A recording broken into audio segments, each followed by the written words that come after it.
अगर हमें देख रहे हैं आप, आपके साथ मैं हूं अर्पिता आर्या। कोरोना का खतरा एक बार फिर तेजी से बढ़ रहा है, इसलिए हम लगातार आपसे अपील कर रहे हैं कि मास्क जरूर पहने। हमने एक मुहिम भी शुरू की है, #मास्क पहनो इंडिया, और इसके तहत लगातार हम आपसे अपील कर रहे हैं कि घर से एक तो कम बाहर निकले, जब बाहर निकले तो सोशल डिस्टेंसिंग मेंटेन करें और मास्क जरूर पहने।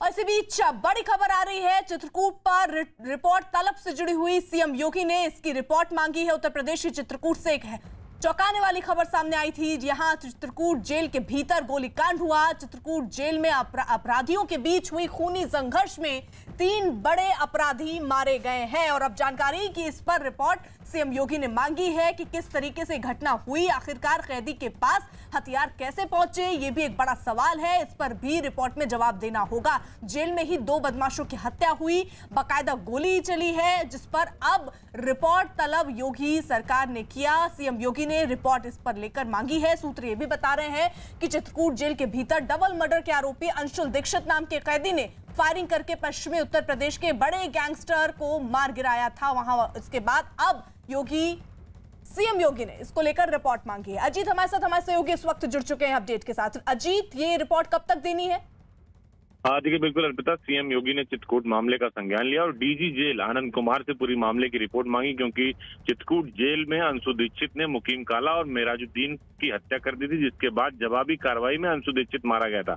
अब सीएम योगी की तरफ से चित्रकूट के कमिश्नर और चित्रकूट के महानिरीक्षक के साथ साथ कारागार मुख्यालय के उपनिरीक्षक की संयुक्त टीम से जांच कराने का आदेश दिया गया और साथ ही प्रारंभिक रिपोर्ट भी तलब की गई। और ये report DG jail Anand Kumar 24 घंटे के अंदर मुख्यमंत्री कार्यालय को उपलब्ध कराएंगे, यानी सीएम को उपलब्ध कराएंगे, क्योंकि बड़ी घटना हुई। इसके पहले बागपत में मुन्ना बजंगी मारा गया था और एक बार फिर चित्रकूट की जेल में हुई ट्रिपल मर्डर ने एक सवाल खड़ा किया कहीं न कहीं जेल की व्यवस्था पर कि कैसे वहां पर असलाह पहुंचा। तो अब निश्चित तौर पर मुख्यमंत्री ने डीजी जेल आनंद कुमार से पूरे मामले की रिपोर्ट तलब की है अर्पिता। और 24 घंटे में देखिए ये रिपोर्ट भी सीएम योगी को देनी है कि आखिरकार सबसे बड़ा सवाल तो यही है कि जो कैदी है उसको हथियार कहां से मिला और बेधड़क वहां पर गोलीकांड हुआ। हालांकि इस पर अब रिपोर्ट जो है वो सीएम योगी ने मांगा है और इसको रिपोर्ट 24 घंटे के अंदर देना होगा। अजीत हमारे साथ लगातार मौजूद है। और अजीत, एक बड़ा सवाल तो यही है जिस पर भी जानकारी जेल प्रशासन को उपलब्ध करानी होगी अपने रिपोर्ट में योगी सरकार के लिए, सीएम योगी के लिए, कि आखिरकार जो हथियार हैं वो कैदी को कैसे मिले और वहां पर गोलीकांड कैसे हुआ। हाँ देखिए, बिल्कुल, चूंकि अंशु दीक्षित भी बड़ा अपराधी था और लखनऊ के जो यूनिवर्सिटी के महामंत्री की हत्या के मामले में भी वांछित था और इसके पहले भी रायबरेली जेल में लगातार उसके हथियार रखने का वीडियो वायरल हुआ है, जो हमने पहले भी चलाया था। लेकिन अंशु दीक्षित के पास असलाह कैसे चित्रकूट जेल में पहुंचा, और जो वाराणसी का कैदी था मेराजुद्दीन, जो मुख्तार अंसारी का काफी करीबी माना जाता है, पश्चिम उत्तर प्रदेश का मुकीम काला, दोनों पर गोली चलाई, तो आखिर जेल के अंदर ये असलाह कैसे पहुंचा और कैसे ये गैंगवार हुई, इन सब को लेकर सीएम योगी काफी नाराज है और इसको लेकर उन्होंने अधिकारियों से रिपोर्ट मांगी। और ये भी कहा जा रहा है कि कुछ ही देर में चित्रकूट के जो जेलर हैं उनके ऊपर निलंबन की कार्रवाई भी की जा सकती है अर्पिता। शुक्रिया जी। चित्रकूट जेल में अपराधियों के बीच हुए खूनी संघर्ष में 3 बड़े अपराधी मारे गए। सूत्रों के मुताबिक चित्रकूट जेल के भीतर डबल मर्डर के आरोपी अंशुल दीक्षित नाम के कैदी ने फायरिंग करके पश्चिम उत्तर प्रदेश के बड़े गैंगस्टर मिराजुद्दीन और मुकीम काला की हत्या की। शुक्रवार की सुबह अंशुल दीक्षित ने मौका पाकर पिस्तौल से मुकीम काला और मिराजुद्दीन को निशाना बनाते हुए ताबड़तोड़ गोलियां चला दी। जब तक सुरक्षाकर्मी कुछ समझ पाते, अंशुल ने कई राउंड गोलियां वसीम और मिराजुद्दीन पर दाग दी, जिससे मौके पर ही दोनों की मौत हो गई। इसके बाद सुरक्षाकर्मियों ने अंशुल को आत्मसमर्पण करने को कहा, लेकिन उसने सुरक्षाकर्मियों पर भी फायरिंग की। जवाबी फायरिंग में वो पुलिस की गोली का शिकार हुआ। बताया जा रहा है कि बनारस से जेल भेजा गया मिराजुद्दीन मुख्तार अंसारी का खास गुर्गा था और इस फायरिंग में 2 कैदी गंभीर रूप से घायल भी हुए हैं। जेल सुपरिटेंडेंट द्वारा सूचना दी थी कि एक बंदी द्वारा अपने सहबंदियों पर फायरिंग की जा रही है। इस सूचना पर तत्काल मैं और डीएम साहब और साथ में पूरी जनपद की पुलिस बल जो वो यहाँ घटनास्थल पर है। जब घटनास्थल पर पहुँचे तो उक्त बंदी द्वारा हाथ में पिस्टल लेकर फायरिंग की जा रही थी और मौका वारदात पर 2 बंदियों को उसके द्वारा गोली मार दी गई। ग्रामीण इलाकों में तेजी से फैलते कोरोना ने देश की चिंता बढ़ा दी है, लेकिन अच्छी खबर यह है कि देश के कई राज्यों, खासकर दिल्ली, उत्तर प्रदेश और बिहार में पॉजिटिविटी रेट में गिरावट शुरू हुई है और इसका मतलब ये है कि अब कोरोना के नए मरीजों की संख्या कम हो रही है। हालांकि कोरोना से रोज मरने वालों की संख्या करीब करीब एक जैसी बनी हुई है, इसलिए चुनौतियां अभी खत्म नहीं हुई हैं।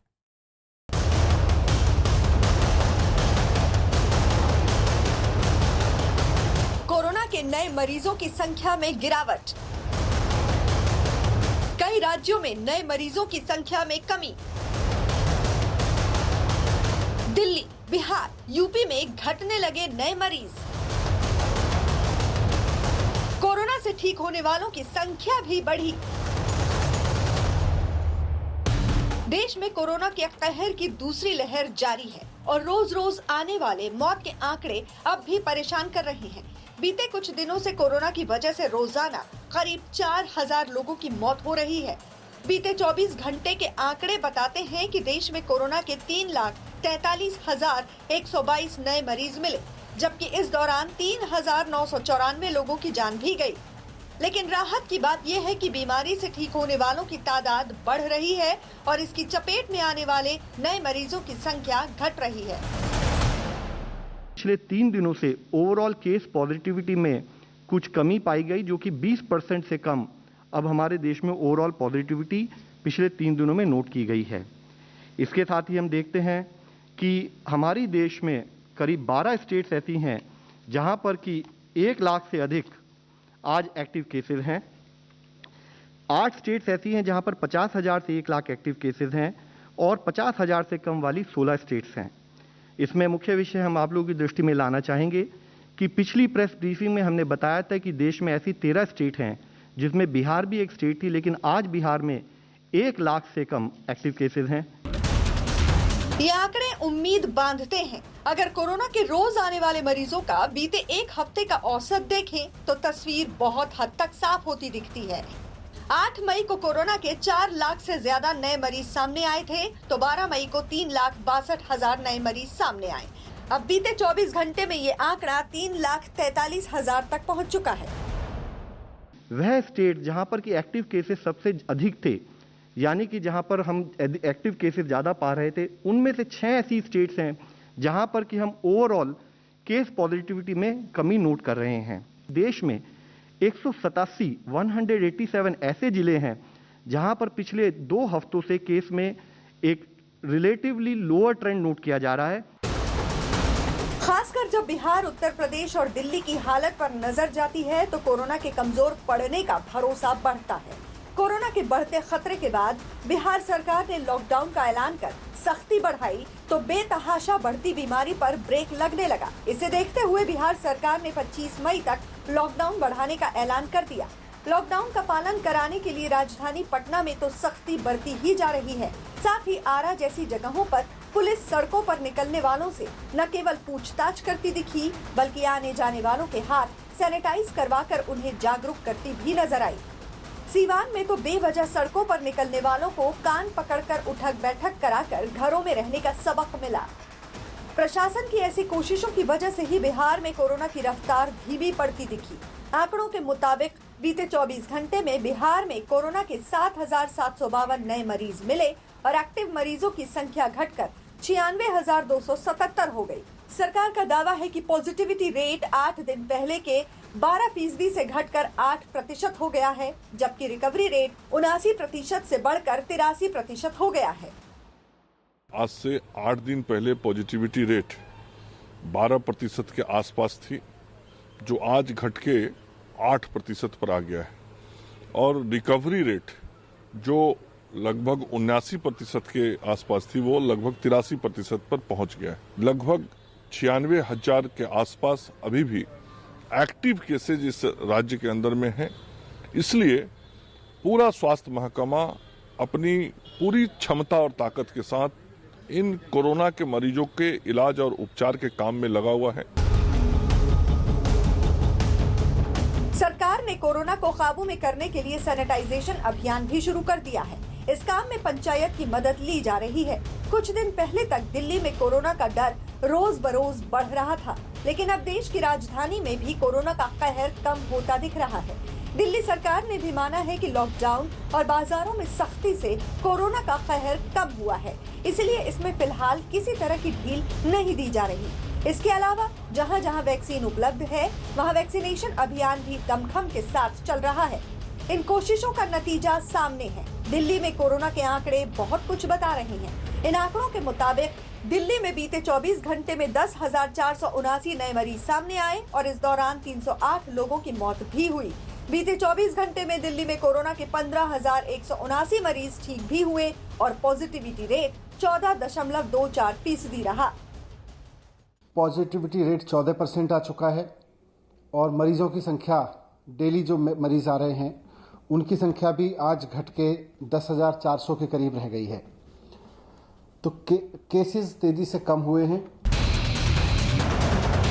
बिहार और दिल्ली की तरह उत्तर प्रदेश में भी कोरोना के कहर में कमी महसूस की जा रही है। कोरोना के बेकाबू होते ही हरकत में आई सरकार और प्रशासन ने पूरी ताकत झोंक दी थी। राज्य में लॉकडाउन और दूसरी सख्ती शुरू हुई और मुख्यमंत्री योगी आदित्यनाथ ने कोरोना से जंग की कमान संभाल ली। एक दिन पहले भी मुख्यमंत्री कोरोना से जंग की तैयारियों का जायजा लेने कई शहरों और गाँव में नजर आए। सरकार की मुस्तैदी का असर अब आंकड़ों में झलकने लगा है। बीते 24 घंटे में उत्तर प्रदेश में कोरोना के 17,775 नए मरीज सामने आए और इसी दौरान 19,425 लोगों को अस्पताल से छुट्टी मिल गई। हालांकि बीते 24 घंटे में कोरोना से 281 लोगों की मौत भी हुई। यूपी में रिकवरी रेट बढ़कर 86% हो चुका है। जाहिर है सरकार और प्रशासन की कोशिशें रंग लाने लगी हैं। लोगों की जागरूकता और वैक्सीनेशन अभियान से कोरोना की हार तय है।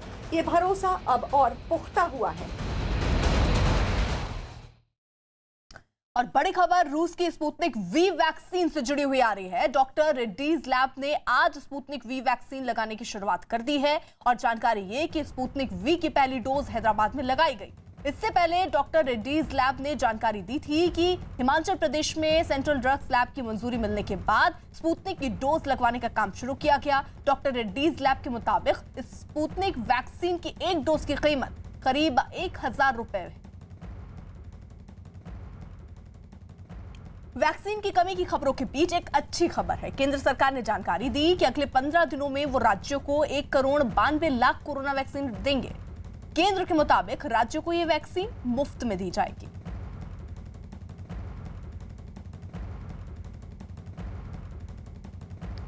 उधर गोवा में गोवा फॉरवर्ड पार्टी के विधायक विजय सरदेसाई का आरोप है कि बीते रात 1 बजे से 6 बजे के बीच गोवा मेडिकल कॉलेज में ऑक्सीजन की कमी से 13 और मरीजों की मौत हुई है।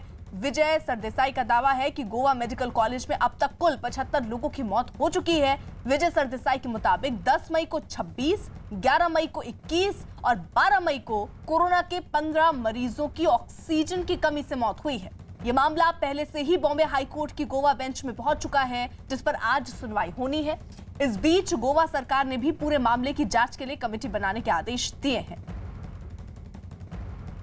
75 people have died on 4 consecutive nights because of oxygen shortage. Basically, mismanagement of oxygen supply in the Goa Medical College, which is the premier hospital in Goa. Goa medical college में 75 मरीजों की मौत का मामला बॉम्बे हाईकोर्ट की गोवा बेंच में पहुंच गया। गोवा में रात 1 बजे से सुबह 6 बजे के बीच ही मरीजों की मौत के मामले में हाईकोर्ट ने गोवा सरकार से जवाब तलब किया है और इसके जवाब में गोवा सरकार का कहना है कि अस्पताल में ऑक्सीजन की कमी नहीं है, लेकिन संसाधनों की कमी है, जिसकी वजह से लोगों की मौतें हुई हैं। कोर्ट ने निर्देश दिए कि राज्य सरकार रात 1 बजे से सुबह 6 बजे के बीच हो रही मौतों के मामले को गंभीरता से ले। आज इस मामले में एक बार फिर सुनवाई होनी है। इस बीच गोवा सरकार ने मामले की जांच के लिए 3 सदस्यों की कमेटी भी बनाई, जो 3 दिन में अपनी रिपोर्ट देगी।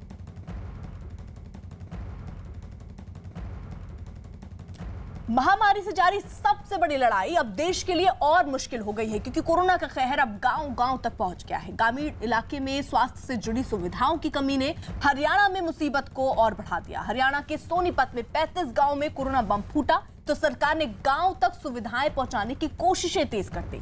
इसके लिए राज्य सरकार की कुछ बसों को एम्बुलेंस बना दिया गया। सरकार वैक्सीनेशन पर भी जोर दे रही है। गांव में कोरोना से हरियाणा में आफत। हरियाणा के कई गांव में फैली महामारी। सोनीपत के 35 गांव बने कोरोना हॉटस्पॉट। घर घर टेस्टिंग के लिए 8,000 टीमें तैनात।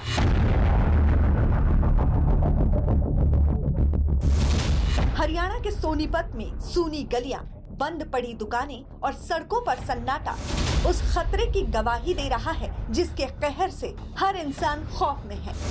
कोरोना महामारी ने हरियाणा के सोनीपत के 50 गांव में ऐसा कोहराम मचाया कि उनमें से 35 गांव कोरोना के हॉटस्पॉट बन गए।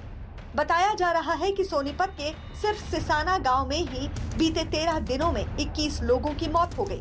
हालांकि प्रशासन केवल 2 लोगों की मौत की वजह कोरोना बता रहा है और बाकी 19 लोगों की मौत की वजह अभी साफ नहीं है। लेकिन इससे दहशत तो बढ़ ही गई है। ऐसे में लोगों का आरोप है कि गांव में स्वास्थ्य सेवाओं की कमी महामारी पर भारी है। शासन की फॉर्मेलिटी है। अच्छा, क्या लगता है गांव की स्थिति किस तरह से चिंताजनक है? बिल्कुल चिंताजनक है। कोई सुविधाएं नहीं, फैसिलिटी नहीं, किसी को कोई सामान मुहैया नहीं हो रहा। गांव में कोरोना ने कोहराम मचाना शुरू किया तो हरियाणा सरकार ने तुरंत एक्शन लेना शुरू कर दिया। मुख्यमंत्री ने अधिकारियों से बैठक कर गांव में सुविधाओं को बढ़ाने के निर्देश दे दिए, जिसके मुताबिक गांव में थर्मल स्क्रीनिंग बढ़ाने और घर घर जाकर मरीजों की पहचान करने को कहा गया।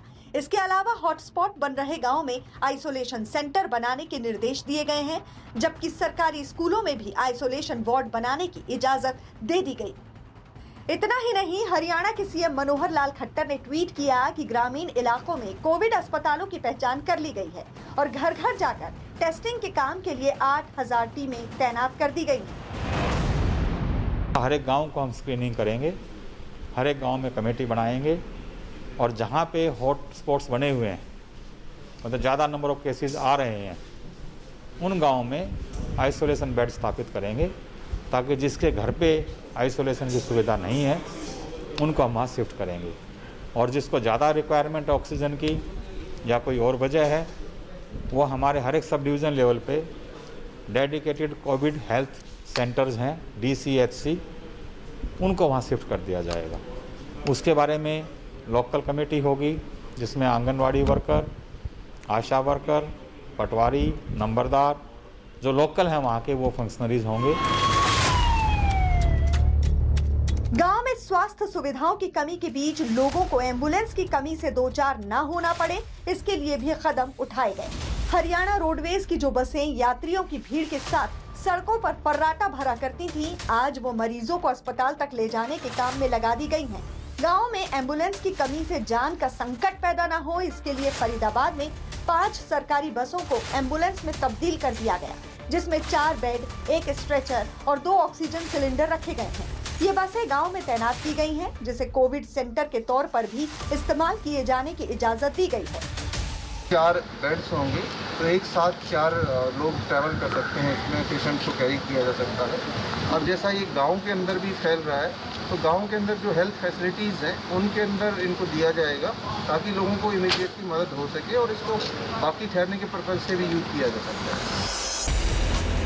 एक तरफ गांव में तेजी से फैल रहे कोरोना ने सरकार को परेशान कर रखा है, तो वहीं हरियाणा में जारी किसानों का आंदोलन भी सरकार की फिक्र की बड़ी वजह है।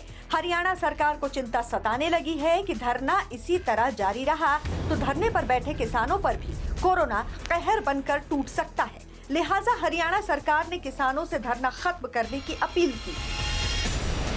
जैसे ही ये दूसरी लहर शुरू हुई थी, मैंने स्वास्थ्य विभाग की टीम को वहाँ पर भेजा था कि सबके टेस्ट करा लिए जाएं और सबकी वैक्सीनेशन कर दी जाए।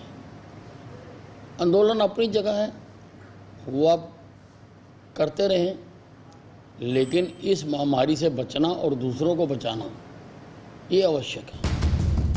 एक तरफ महामारी का कहर है तो दूसरी तरफ ग्रामीण इलाकों में जल्द से जल्द जरूरी स्वास्थ्य सेवाओं को उपलब्ध कराने की चुनौती है।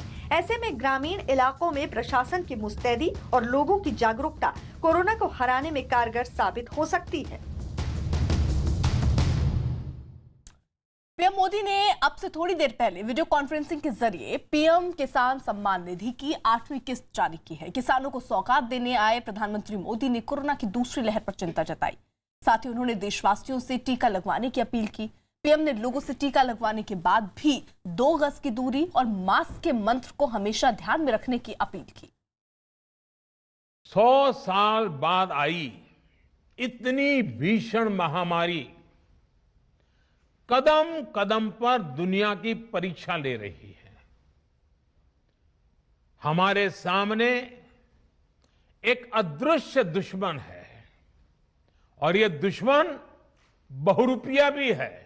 कोरोना की सेकंड वेव से मुकाबले में संसाधनों से जुड़े जो भी गतिरोध थे वो तेजी से दूर किए जा रहे हैं। युद्ध स्तर पर काम करने का प्रयास हो रहा है। टीका लगाने के बाद भी मास्क और 2 गज की दूरी के मंत्र को अभी हमें छोड़ना नहीं है। कोरोना से देश में हुई तबाही पर पीएम ने चिंता जताते हुए कहा कि महामारी से अपनों को खो चुके लोगों का दर्द वो भी महसूस कर रहे हैं। इस कोरोना वायरस के कारण हम अपने बहुत से करीबियों को खो चुके हैं।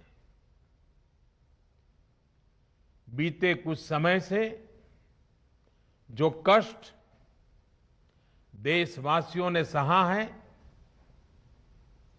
अनेकों लोग जिस दर्द से गुजरे हैं, तकलीफ से गुजरे हैं, वो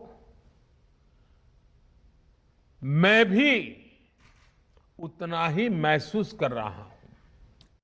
गोवा में कोरोना का संक्रमण फैलने पर पीएम ने चिंता जताई। कहा कि गांवों पर जिस तरीके से ध्यान देने की बात उन्होंने कही है, साथ ही साथ उन्होंने गांवों का जिक्र करते हुए कहा कि गांवों पर और ज्यादा ध्यान देने की जरूरत है। साथ ही पीएम ने भरोसा दिलाया कि देश कोरोना को हराकर ही दम लेगा। इस कोरोना वायरस के कारण हम अपने बहुत से करीबियों को खो चुके हैं। बीते कुछ समय से जो कष्ट देशवासियों ने सहा है, अनेकों लोग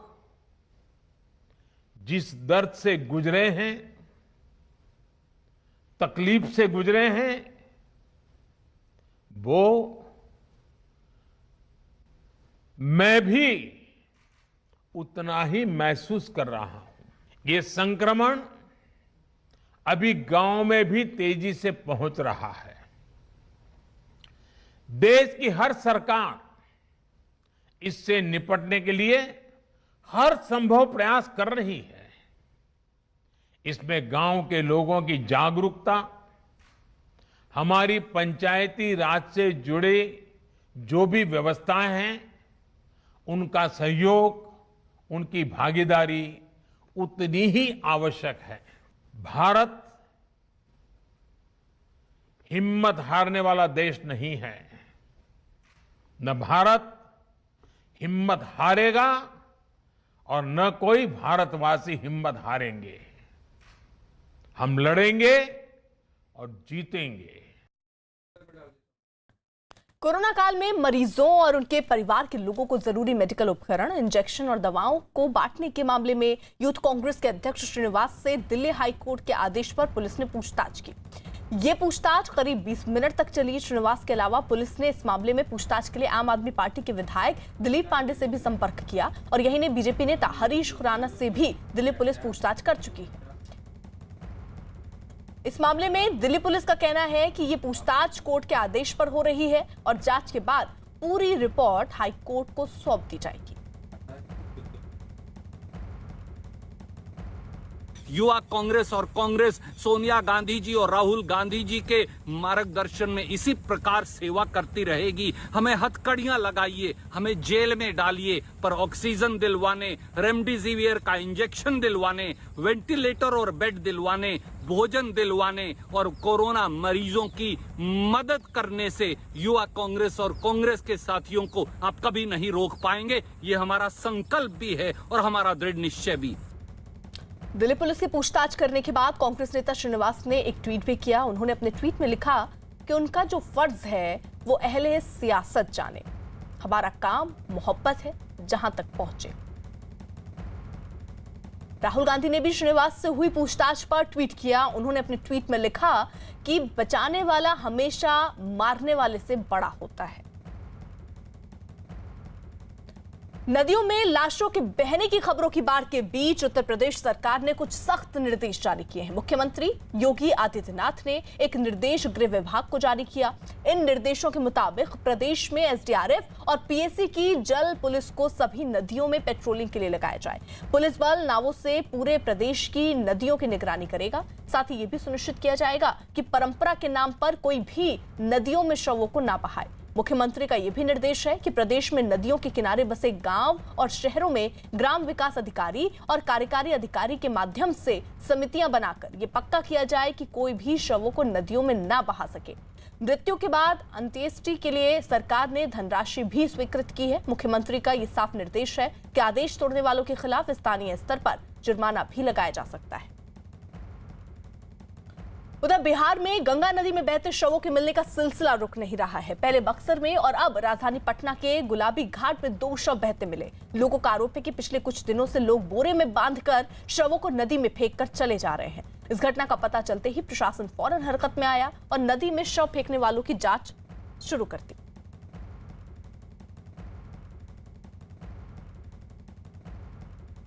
तो यहां पर ये जो जानकारी मिल रही है कि गुलबी घाट में भी 2 शव बहते हुए मिले हैं। फिलहाल पुलिस जो है वो अब जांच कर रही है कि ये शव किसने फेंके। बड़ी खबर लखनऊ से आ रही है। यूपी के गांवों में कोरोना से निपटने के लिए यूपी सरकार ने बड़ी तैयारी शुरू कर दी है। यूपी सरकार ने सामुदायिक स्वास्थ्य केंद्रों को ऐसे अस्पतालों में बदलने का फैसला किया जहां पर 50 बेड उपलब्ध होंगे। इसके अलावा इन सामुदायिक स्वास्थ्य केंद्रों में ऑक्सीजन कॉन्सेंट्रेटर की सुविधा मौजूद रहेगी। इसके अलावा योगी सरकार ने निर्देश दिए कि सामुदायिक अस्पतालों में 24 घंटे डॉक्टरों की टीम मौजूद रहेगी। यूपी सरकार ने 17,000 ऑक्सीजन कॉन्सेंट्रेटर खरीदने के लिए ऑर्डर भी दिए हैं। और बड़ी खबर हरियाणा के करनाल से। वहां की एक जेल में पिछले 2 दिनों के अंदर 59 कैदियों की कोरोना रिपोर्ट पॉजिटिव आई है। अभी तक जेल में कोरोना के 159 मामले सामने आ चुके हैं। सभी कोरोना मरीजों को जेल में ही एक स्पेशल बैरक में रखा गया और स्वास्थ्य विभाग की टीम उनकी निगरानी में जुटी है। लेकिन एक साथ इतने कैदियों के कोरोना पॉजिटिव मिलने के बाद जेल प्रशासन की चिंता बढ़ गई। इतना ही नहीं, बाल सुधार गृह में भी करीब 25 बच्चे कोरोना पॉजिटिव मिले जिनका इलाज हो रहा है। बहुत चिंता का विषय है। जो हमारा डिस्ट्रिक्ट जेल है उसमें रेगुलरली जो है पिछले 3-4 दिन से केसेस आ रहे हैं। अभी तक आज सुबह तक टोटल 159 केसेस जो हैं वो आ चुके हैं और अभी भी कुछ उनकी हमारी सैंपलिंग आज भी हो रही है। और बड़ी खबर महाराष्ट्र से आ रही है। महाराष्ट्र में ब्लैक फंगस की वजह से 10 लोगों की आंख की रोशनी चली गई है। इन लोगों की जान बचाने के लिए डॉक्टरों को इनकी आंख निकालनी पड़ी है। कोरोना मरीजों में ब्लैक फंगस सबसे ज्यादा मामले मिल रहे हैं। महाराष्ट्र में अब तक ब्लैक फंगस के 2000 से अधिक मामले सामने आ चुके हैं। ब्लैक फंगस के बढ़ते खतरे को देखते हुए उद्धव सरकार ने टास्क फोर्स को जिला स्तर पर एक्सपर्ट कमेटी बनाने के निर्देश दिए ताकि ब्लैक फंगस के मरीजों को तुरंत इलाज मिल सके। ठाणे में ब्लैक फंगस के इलाज के लिए विशेष अस्पताल, अलग ओपीडी और ऑपरेशन थिएटर बनाने के निर्देश दिए गए। नासिक में ब्लैक फंगस से निपटने के लिए स्वास्थ्य विभाग को निर्देश दिए गए हैं। कोरोना महामारी की दूसरी लहर की वजह से पूरे देश में ऑक्सीजन की किल्लत से हाहाकार मचा है। देश में कोरोना महामारी के बढ़ते मामलों को लेकर विदेशों से भी लगातार ऑक्सीजन सिलेंडर मंगवाए जा रहे हैं और इसी क्रम के इंडियन एयरफोर्स का 4 एयरक्राफ्ट सिंगापुर से ऑक्सीजन सिलेंडर लेकर चेन्नई एयरपोर्ट पहुंचा। इन्हें जल्द से जल्द क्लियरेंस देने की प्रक्रिया कस्टम विभाग ने शुरू की है जिससे सही समय पर यह ऑक्सीजन जरूरतमंद मरीजों के काम आ सके। तमिलनाडु के लिए लाए गए इन ऑक्सीजन सिलेंडरों को चेन्नई एयरपोर्ट पर उतारा गया।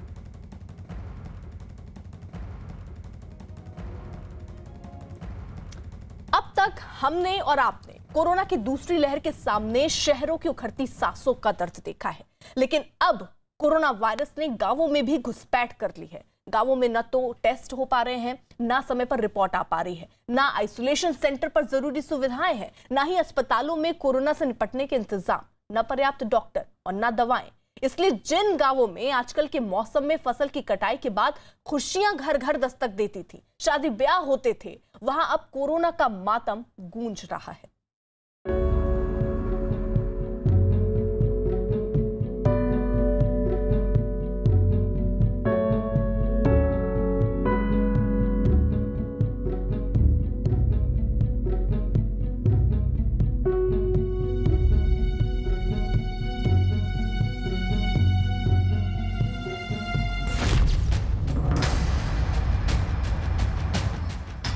अब तक देश ने शहरों में कोरोना महामारी का सबसे प्रचंड रूप देखा।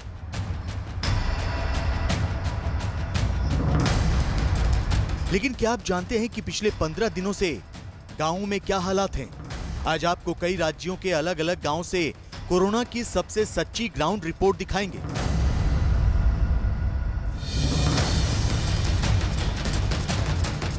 ये बेहद चिंता का विषय है कि अप्रैल के आखिरी हफ्ते से मई के दूसरे हफ्ते तक गांवों में कोरोना ने बहुत तेजी से पांव पसारे हैं।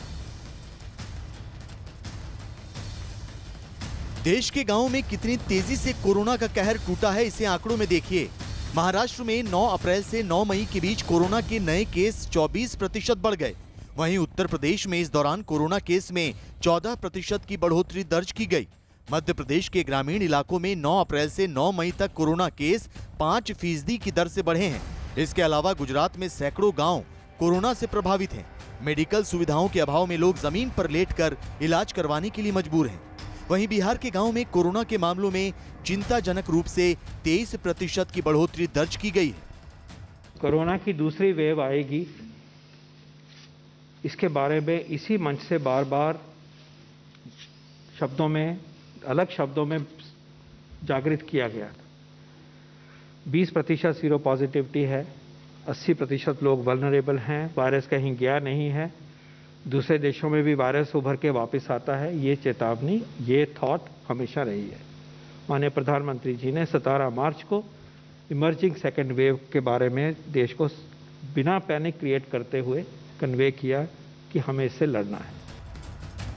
शहरों में कोरोना की दूसरी लहर ने आंसुओं का सैलाब ला दिया था, लेकिन अब गांवों में भी कोरोना का दर्द आंखों से दरिया बनकर बह रहा है।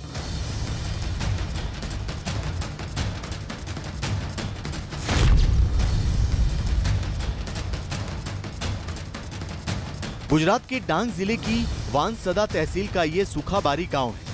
कोरोना ने जब यहां का रुख किया तो मेडिकल सुविधाएं और प्राथमिक स्वास्थ्य केंद्र पहले ही सरेंडर कर चुके थे।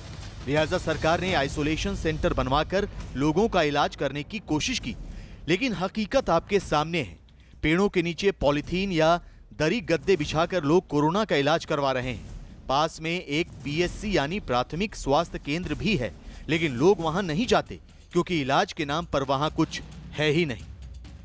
તમારે સરકાર શ્રી ને એટલું કહેવું છે કે દરેક ગામમાં જે શોભાના ગાંઠિયા પીએચસી સીએચસી બનાવેલા છે ત્યાં અંદર એમબીબીએસ ડૉક્ટર આપો, ટ્રીટમેન્ટ આપો, જેથી કરીને આ ગરીબ લોકોને ગામની અંદર સેવા મળી રહે, ટ્રીટમેન્ટ મળી રહે અને લોકો સ્વસ્થ થાય। शहरों के मुकाबले गांवों में स्वास्थ्य सेवाएं हैं ही नहीं, इसीलिए कोरोना वायरस बढ़ने के बाद गांवों की बदहाली तय थी। गुजरात सरकार ने प्राइमरी स्कूलों में आइसोलेशन सेंटर बनाने के निर्देश दिए थे, लेकिन इलाज के नाम पर प्राथमिक सुविधाएं भी उपलब्ध नहीं है, इसलिए ऐसे आइसोलेशन सेंटर खाली पड़े हैं।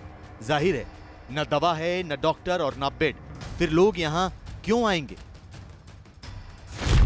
सरकारी आंकड़ों के मुताबिक गुजरात में 18,000 गांवों में 15,275 सेंटर बनाए गए हैं।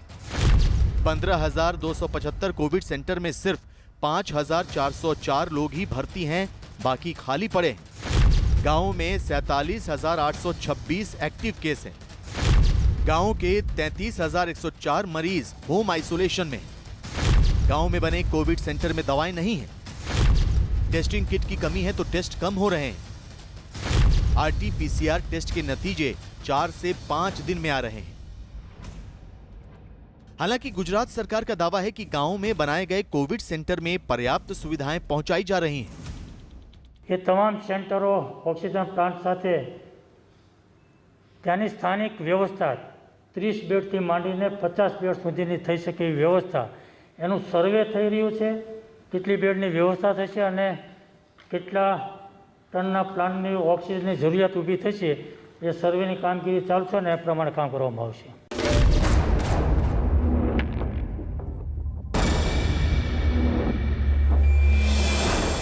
गुजरात के छोटा उदयपुर जिले के कनलवा गांव में कोरोना तो क्या, सामान्य इलाज के लिए भी लोग तरस रहे हैं। सरकारी स्वास्थ्य केंद्र पर ताला लगा है।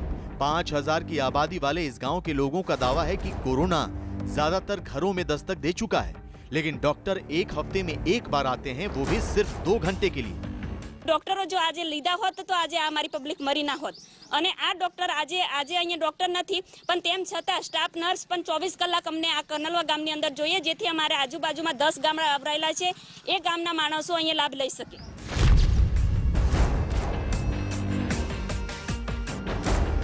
गुजरात के साबरकांठा जिले के चित्रोड़ा गांव में भी सरकार ने कोविड सेंटर खोला है। न डॉक्टर, न दवाएं, न नर्सिंग स्टाफ, तो मरीज यहाँ क्या करने आएंगे? अफसोस, मरीजों के न आने की वजह से नाम का ये कोविड सेंटर बंद कर दिया गया। गांवों की मेडिकल सुविधाओं का सच किसी से छिपा नहीं है।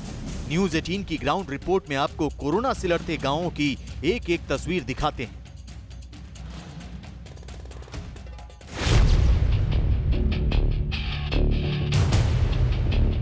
दिल्ली के पास ग्रेटर नोएडा वेस्ट के कई गांवों में लोगों ने कोरोना से 15 दिनों में 20 से 25 लोगों की मौत का दावा किया है। ये ग्रेटर नोएडा वेस्ट का जलालपुर गांव है, जिसकी आबादी करीब 5000 है। यहाँ कोरोना का कहर बहुत ज्यादा है। गांव के ज्यादातर घरों में लोग बीमार हैं। अधिकतर लोगों में कोरोना के लक्षण हैं। गांव के लोगों का दावा है कि इलाके के नोडल ऑफिसर और सीईओ को भी चिट्ठी लिखी गई है, लेकिन मेडिकल सुविधाओं को लेकर अब तक कोई जवाब नहीं मिला। न्यूज 18 इंडिया आपको उन गांवों तक लेकर आया है जिन गांवों में स्थिति अब बदतर होती जा रही है। इस वक्त ग्रेटर नोएडा वेस्ट में हम लोग मौजूद हैं। यहाँ पर 2 से 3 गांव आसपास हैं और हर गांव की आबादी अच्छी खासी है। 4 से 5000 लोग एक गांव में रहते हैं। लेकिन इस गांव के लोगों से जब बातचीत हुई तो पता चला कि रोजाना कई लोगों की यहाँ पर मौतें हो रही हैं। पिछले 15 दिन के अगर आंकड़ों की बात करें तो आसपास के हर गांव में 20 से 25 लोगों की मौत हो रही है। बता रहे थे कि आपके गांव में तो पिछले 15 दिन में 20 से 25 लोगों की मौत हुई है, जिसमें यंग लोग ज्यादा थे। आपने बताया कि 2 भाइयों की एक ही घर में मौत हो गई है। जी जी, ये ग्रेटर नोएडा वेस्ट के जितने भी गांव हैं सब में 20-25 का एवरेज 10 दिन का है। और ये सबकी सब जो मौतें हुई हैं, जाने गई हैं, ये इलाज ना मिलने की वजह से, हॉस्पिटल में एडमिशन ना मिलने की वजह से, या हॉस्पिटल जो प्राइवेट हॉस्पिटल है 4-4, 5-5 लाख वसूल रहे हैं, उसमें जो समर्थ नहीं है गरीब लोग, उनकी वजह से मौतें हो रही हैं। और इस पे ना तो कोई स्वास्थ्य विभाग का गांव में कोई कर्मचारी आए हैं। इनकी संक्रमित जो लोग हैं गांव में, अब भी हजारों लोग अपने घरों में संक्रमित हैं। आप ये बताइए कि स्थिति क्या है? आप तो मेडिकल फील्ड से जुड़े हुए हैं, क्या सब में कोविड के सिम्टम्स नजर आ रहे हैं? सब में ही कोविड के सिस्टम आ रहे हैं। जो उनका एंटीजन कराते हैं, एंटीजन तो नेगेटिव आता है। आरटीपीसीआर कराते हैं, आरटीपीसीआर की रिपोर्ट 3 दिन में दे रहे हैं और उसमें बाद में चलता है पॉजिटिव आता है। फिर उसके बाद में उससे पहले हम सीटी करा देते हैं, एचआरसीटी कराते हैं। एचआरसीटी में जो लोग बागों की आ रही है, किसी का 25-70 आ रहा है, किसी का 20-25 आ रहा है, 25-20 भी चल रहा है, बराबर भी चल रहा है। कुछ लोगों को ऐसी कंडीशन चल रही है अभी भी, कुछ पैसा से मजबूर हैं लोग बाग जो घर पे ही ट्रीटमेंट कराते हैं, वो मेरे पास कॉल करते हैं। मैं अपना फोन ऑन रखता हूँ 24 घंटा, क्योंकि मुझे पता नहीं कब किसका फोन आ जाए।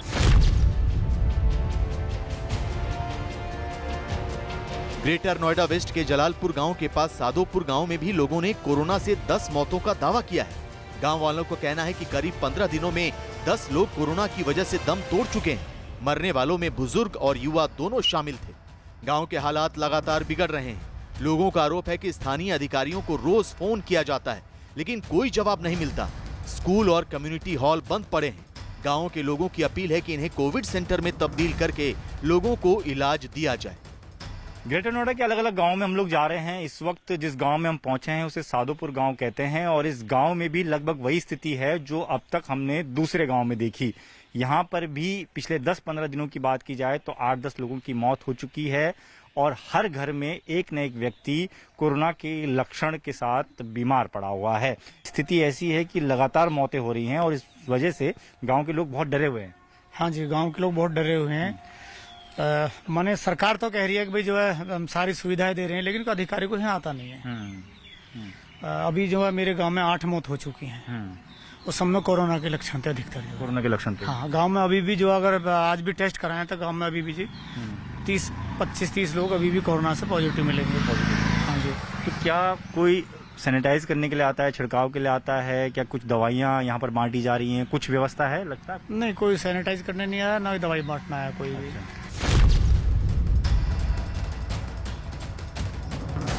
ग्रेटर नोएडा के सादोपुर गांव की तरह नोएडा एक्सटेंशन के खैरपुर गुर्जर में भी हालात बेकाबू हो रहे हैं। कोरोना के लक्षण वाले लोगों की जांच समय पर नहीं हो पा रही, जिसकी वजह से वायरस दूसरों में फैलने का खतरा बढ़ रहा है। जो लोग बीमार हो रहे हैं उन्हें ना तो आइसोलेट करने का इंतजाम है और न ही इलाज की कोई व्यवस्था। 7,000 की आबादी वाले इस बड़े से गांव में 40 दिनों में 25 से ज्यादा लोगों की मौत हो चुकी है। देश की राजधानी दिल्ली से 23 किलोमीटर दूर और नोएडा से 12 किलोमीटर की दूरी पर स्थित खैरपुर गुर्जर गांव का आज हम दौरा करेंगे और जानेंगे कि कोरोना की वजह से इस गांव का क्या हाल है, क्योंकि गांव वालों की तरफ से दावा किया गया है कि कोरोना की वजह से यहां कई लोगों की मौत पिछले 1.5 से 2 महीने में हुई है। तो चलते हैं खैरपुर गुर्जर गांव में। नोएडा एक्सटेंशन के खैरपुर गुर्जर गांव में रहने वाले नितिन का दर्द जानकर किसी की भी आंखें नम हो जाएंगी। उनका दावा है कि 35 दिनों में 2 भाइयों को वो खो चुके हैं। 1 महीने पहले एक भाई की मौत हार्ट अटैक से हुई, जबकि दूसरे भाई को कोरोना ने छीन लिया। कोरोना पॉजिटिव भाई को बचाने के लिए 35,000 रुपए का ऑक्सीजन सिलेंडर ब्लैक में लेकर आए, लेकिन अस्पताल में बेड नहीं मिला और समय पर इलाज भी नहीं हो सका। इलाज चल रहा था, बस बाहर से एडमिट कहीं नहीं हुआ था। दवाई लेकर आते थे, कह रहे थे बेड खाली नहीं है, बस दवाई घर पे चल रही थी, ऑक्सीजन भी घर पे लगी हुई थी, बाकी एडमिट कहीं नहीं था। और 6-7 दिन में ही हो गया डेथ। जी हाँ। नितिन की तरह खैरपुर गुर्जर गांव के राहुल शर्मा के परिवार को भी कोरोना ने तबाह कर दिया। राहुल के सिर से मां का साया उठ गया। कोरोना के तमाम लक्षण के बीच अनीता शर्मा अस्पतालों में दर दर भटकती रहीं। इलाज के अभाव में उनकी जान चली गई। और बड़ी खबर आ रही है कोरोना वैक्सीन से जुड़ी। ये बड़ी खबर केंद्र सरकार के हवाले से बृजेश कुमार सिंह की खबर है कि केंद्र सरकार ने कई कंपनियों से बातचीत के बाद दिसंबर तक वैक्सीन प्रोडक्शन और सप्लाई का प्लान तैयार कर लिया है। और जानकारी ये कि मई में 8 करोड़ 80 लाख वैक्सीन मिलेगी, जबकि जून में 10 करोड़, जुलाई में 15 करोड़ 81 लाख, अगस्त में 36 करोड़ 60 लाख, सितंबर में 50 करोड़ 40 लाख, अक्टूबर में 56 करोड़ 30 लाख, नवंबर में करीब 60 करोड़ और दिसंबर में 65 करोड़ वैक्सीन सप्लाई की जाएगी। केंद्र सरकार ने जानकारी दी कि भारत बायोटेक के अलावा 4 और दवा कंपनियां देश में ही कोवैक्सीन का प्रोडक्शन करेंगी। इसी तरह स्पुतनिक वी वैक्सीन बनाने के लिए डॉक्टर रेड्डीज लैब में 6 दवा कंपनियों से करार किया है। जाइडस की 3 डोज वाली वैक्सीन के तीसरे फेज का ट्रायल चल रहा है और वो अगले कुछ हफ्तों में बाजार में आ जाएगी। ब्रिजेश हमारे सहयोगी इस वक्त जुड़ चुके हैं। किस तरीके की जानकारी और क्या बड़ा फैसला सरकार की तरफ से? अर्पिता, ये जो कल जब नीति आयोग के सदस्य डॉक्टर वीके पॉल ने एक एस्टिमेट दिया था कि किस तरीके से 216 करोड़ वैक्सीन जो है प्रोड्यूस की जाएंगी बाई दिसंबर, तो उसमें जो आप ध्यान रखें कि मई जून वगैरह के फिगर्स नहीं थे। इसके बाद ये फिगर और बढ़ जाती है। दूसरा बड़ा सवाल ये था कि भारत बायोटेक अगर इतनी कम मात्रा में फिलहाल वैक्सीन का प्रोडक्शन कर रहा है, जो उसकी अपनी वैक्सीन है कोवैक्सीन, तो फिर अचानक इतनी तेजी से उसका प्रोडक्शन कैसे बढ़ेगा? तो दरअसल इस तरह की तमाम जो बातें थी, जो मन में सवाल थे, प्रश्न थे, उन सबका एक तरह से कह सकते हैं कि समाधान हो रहा है। तो भारत सरकार के सूत्रों ने जो जानकारी दी है, हाईली प्रेस सोर्सेज ने, उन्होंने बताया है कि न सिर्फ भारत बायोटेक जो है वैक्सीन का निर्माण जो है 3 और कंपनियों के साथ मिलकर करने जा रहे हैं, बल्कि यहां तक कि स्पुतनिक 5 जो कि रूस की वैक्सीन है और जिसके लिए जो है इंडिया की कंपनी डॉक्टर रेड्डीज लेबोरेटरी को अधिकार मिला हुआ है, जो टाई अप हुआ है, वो डॉक्टर रेड्डी लेबोरेटरी भी 6 और कंपनियों के साथ करार करके वैक्सीन प्रोडक्शन की जो कैपेसिटी है इंडिया की, वो बढ़ाने जा रही है। आप ध्यान रखिए कि जो वैक्सीन प्रोडक्शन की जो कैपेसिटी है वो बहुत तेजी से बढ़ने जा रही है। कई सारी नई वैक्सीन भी जो है मार्केट में इंट्रोड्यूस होने जा रही है, जो कि हमारे पास जो अवेलेबल होगी। आप ध्यान रखिए कि अभी जो है हमारे पास जो है 3 ही वैक्सीन है, जिसमें कि कोविशील्ड है, कोवैक्सीन है और स्पुतनिक 5 है। लेकिन जो है अगस्त के महीने से इसमें और इजाफा होने जा रहा है। ध्यान रखिए कि जो है कई सारी कंपनियां हैं जो कि जो है नई वैक्सीन लेकर आ रही हैं। अगर आप उसको देखें तो जो जाइडस कैडिला की वैक्सीन है वो भी अगस्त के महीने से आ रही है। इसके अलावा जो है जो बायो ई करके जो कंपनी है वो भी जो है 2 अलग अलग जो है ढंग से जो वैक्सीन का निर्माण जो है इंडिया में करने जा रही है। एक तो बायो ई की अपनी वैक्सीन होगी, कुल 50 करोड़ डोज जो कंपनी बनाएगी अगस्त से दिसंबर के महीने के बीच। दूसरी जो है कंपनी जो है जाइडस कैडिला का मैंने बताया, वह जो है अगस्त से दिसंबर के बीच हर महीने 1 करोड़ वैक्सीन बनाएगी और इस तरीके से 5 करोड़ वैक्सीन का निर्माण होगा। जहां तक स्पुतनिक की कैपेसिटी का सवाल है, वो भी लगातार बढ़ती चली जाएगी और दिसंबर आते आते 8.5 करोड़ वैक्सीन जो है तैयार की जाएगी उस महीने में। इसी तरीके तरीके से जेनोवा जो भारत की एक और कंपनी है, वह भी जो है सितंबर से दिसंबर के बीच 1 करोड़ वैक्सीन हर महीने तैयार करेगी, 4 करोड़ वैक्सीन होगा। तो इस तरीके से पूरी की पूरी प्रोडक्शन कैपेबिलिटीज को बढ़ाया जा रहा है। नई कंपनियों के वैक्सीन आ रहे हैं, जो एग्जिस्टिंग कंपनियां हैं वो अपना जो है सहयोग ले रही बाकी कंपनियों से। और इस तरीके से जो है जो गवर्नमेंट ऑफ इंडिया के टॉप सोर्सेज ने जानकारी दी है कि साल के आखिर तक 18+ की जो पूरी पॉपुलेशन है उसको वैक्सीनेट करने में कामयाबी मिल जाएगी। शुक्रिया विशेष।